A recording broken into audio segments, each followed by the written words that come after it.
नमस्कार, मैं रहबर सिंह बारी।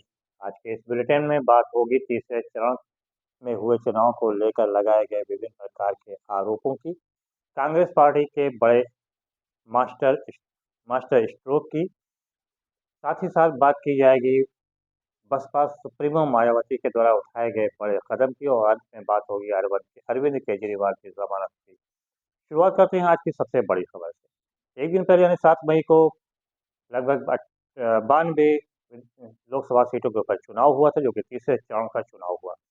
इसमें कई यहाँ से हालांकि ज़्यादातर स्थानों पर शांतिपूर्वक चुनाव हुआ, लेकिन कुछ स्थानों के ऊपर काफ़ी मतभेद रहा। कई यहाँ पे धांधली की भी शिकायत हुई, कई यहाँ के ऊपर लाठीचार्ज की भी शिकायत सामने आई है। कांग्रेस पार्टी ने सीधे तौर पर आरोप लगाया है कि जिस प्रकार से जगह जगह पर बूथ कैचरिंग का भी आरोप लगाया कांग्रेस पार्टी ने, और उधर अखिलेश यादव ने भी आरोप लगाते हुए कहा कि जिस प्रकार से संभल में मतदाताओं के ऊपर लाठीचार्ज किया गया, उनके मतदाता पहचान पत्र को फाड़ा गया, वो लोकतंत्र की पूरी तरह से हत्या है। अखिलेश यादव ने सीधे तौर पे कहा कि चुनाव आयोग को इसे संज्ञान में लेना चाहिए और जो इसके सीधे तौर पर इस चुनाव को ही बूथ संबंधित बूथ पर चुनाव को रद्द करना चाहिए और फिर से वहां पर चुनाव कराना चाहिए।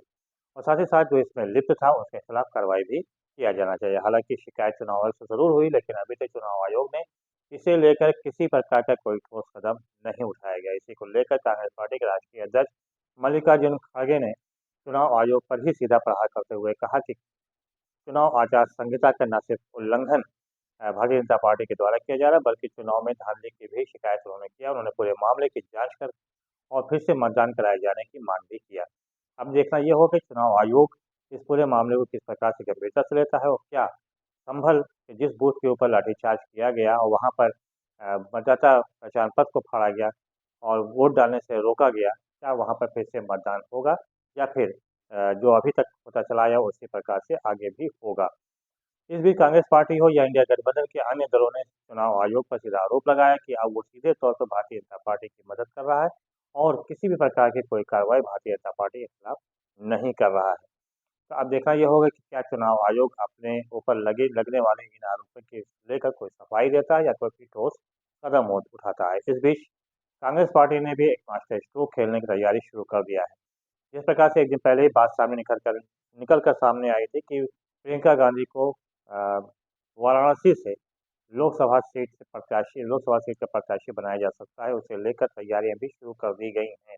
ऐसा अनुमान लगाया जा रहा है कि शीघ्र ही प्रियंका गांधी के नाम की घोषणा भी कर दी जाएगी। अगर ऐसा होता है तो फिर वहां पर जो सीट है वो काफ़ी हाईटेक हो जाएगी और फिर इस जंग देखने के लायक भी होगी, क्योंकि वहां से प्रधानमंत्री नरेंद्र मोदी 2014-2019 में जीते हैं और एक बार फिर से चुनावी मैदान में हैं। अगर प्रियंका गांधी आती हैं तो इसका जंग जो होगी वो बहुत मजबूत होगी। और ये साथ ही साथ ये भी होगा कि जिस प्रकार से 2014 में देखा जाए तो अरविंद केजरीवाल जब चुनाव लड़े थे तो बिल्कुल नया चेहरा थे आम आदमी पार्टी की तरफ से, और उनको हालांकि 2.25 लाख वोट उनको मिले थे उस समय। अब क्योंकि प्रियंका गांधी कोई नया चेहरा नहीं है, कांग्रेस पार्टी का पुराना चेहरा है और काफ़ी बोलता हुआ चेहरा है, तो ऐसे में ये सीधे अनुमान लगाया जा रहा है कि वो प्रधानमंत्री नरेंद्र मोदी को कड़ी टक्कर दे सकती हैं। बात किया जाए बहुजन समाज पार्टी के सुप्रीमो की तो मायावती ने एक बड़ा कदम अचानक उठाया है और ये आरोप उनके ऊपर सीधे तौर पर लगने लगा है कि मायावती ने ये जो कदम उठाया वो भारतीय जनता पार्टी के दबाव में उठाया है। मायावती ने अपना उत्तराधिकारी जिस आकाश आनंद को घोषित किया था, उत्तराधिकारी और नेशनल कोऑर्डिनेटर के पद से उनको हटा दिया है और ये कहते हुए हटाया है कि अभी वो परिपक्व नहीं है, पूरी तरह से मैच्योर नहीं है, इसलिए जब तक कि वो परिपक्व मैच्योर नहीं हो जाते हैं तब तक कि उनको उनको इस पद से हटाया जा रहा है। अब यहाँ पे सीधे तौर पे अखिलेश यादव ने अपना जो बयान दिया, उन्होंने सीधे तौर पे कहा कि बड़ा बयान दिया। उन्होंने कहा कि अगर बहुजन समाज पार्टी को वोट दिया जाता है तो सीधे भारतीय जनता पार्टी को लाभ दिया जाएगा। यही चीज़ कांग्रेस पार्टी के राष्ट्रीय अध्यक्ष मल्लिकार्जुन खड़गे ने भी कहा है कि बहुजन समाज पार्टी को वोट देने का मतलब है भारतीय जनता पार्टी को लाभ दिलाना, क्योंकि एक तरफ जहाँ मायावती ने अपने उत्तराधिकारी को ही बदल दिया, उसकी सबसे बड़ी वजह ये बताई जा रही है कि आकाश आनंद लगातार अपने भाषण में प्रधानमंत्री नरेंद्र मोदी और केंद्र सरकार को घेरे में ले रहे थे, उस पर तीखे प्रहार भी कर रहे थे और इसी को देखते हुए ही उन्हें हटाया गया है और ये माना जा रहा है कि भारतीय जनता पार्टी के दबाव में आकर मायावती ने इस प्रकार का कदम उठाया है।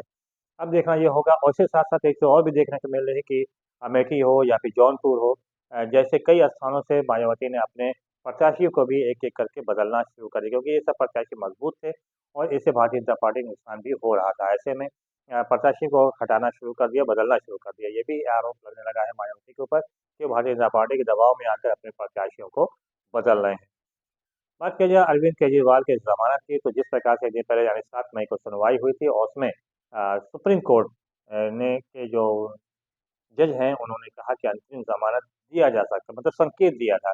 तो ऐसे में अनुमान लगाया जा रहा है कि कल यानी कि 9 मई को एक बार फिर से सुनवाई है, तो ऐसे में अरविंद केजरीवाल को अंतरिम ज़मानत मिल सकती है। अगर अरविंद केजरीवाल जेल से बाहर आते हैं और उनको अंतरिम ज़मानत मिलती है, तो इसका सीधा लाभ इंडिया गठबंधन को मिलेगा और भारतीय जनता पार्टी को एक तगड़ा झटका लगेगा। बहरहाल ये सब तो अभी आने वाले वक़्त में ही स्पष्ट रूप से जानकारी हो सकेगी कि चुनाव में अभी और क्या-क्या गुल खिलते हैं। फिलहाल बस भाई को दीजिए इजाज़त।